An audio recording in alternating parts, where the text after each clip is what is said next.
Hi, my name is Anya Pandita and welcome to my presentation of Lab 2, which tracks the motion of a falling object. So in this experiment, you can watch the video on the right. I tracked the motion of a piece of paper falling from rest where it is dropped. So this model begins with the paper having initial velocity of 0 as it starts at rest at 0 meters per second as it starts at rest and is dropped. And this model is calibrated using the measurements for the TV in the background to make sure that I'm tracking an accurate distance that the piece of paper is falling. So you can watch the video again. So from this, I was able to create an observational model. I used the tracker system to follow the point of mass in order to determine the position versus time graph for this piece of paper falling. This started at time was equal to 0 seconds, at position being 0, 0, 0 meters, and at velocity, initial velocity being 0, 0, 0 meters per second. And also in this case, net force was not equal to 0, as the weight force, and we'll talk about later, the drag force were acting on this object as it was falling. You can see from the graph on the right, the object fell in the negative y direction, as in the tracker system I was able to use the axes option to start the object at the 0, 0 position.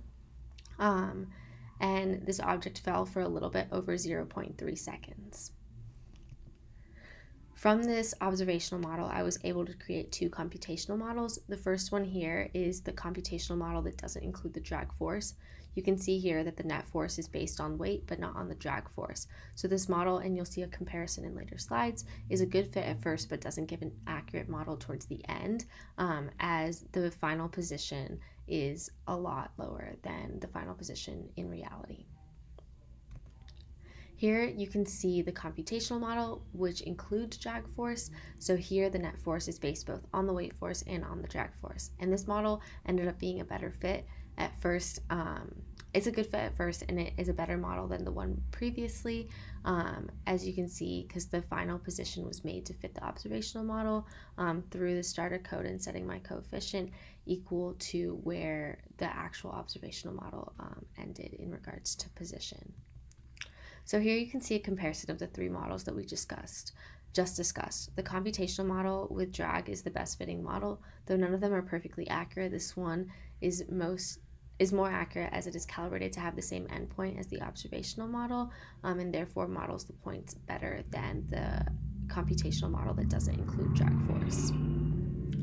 So what does this mean? In regards to terminal velocity, the second model predicts the terminal velocity as it reaches a speed where it's no longer speeding up when you include the drag force. And then lastly, what if the object was initially thrown downwards instead of being dropped, the terminal velocity would be the same as it is when the object was dropped from rest.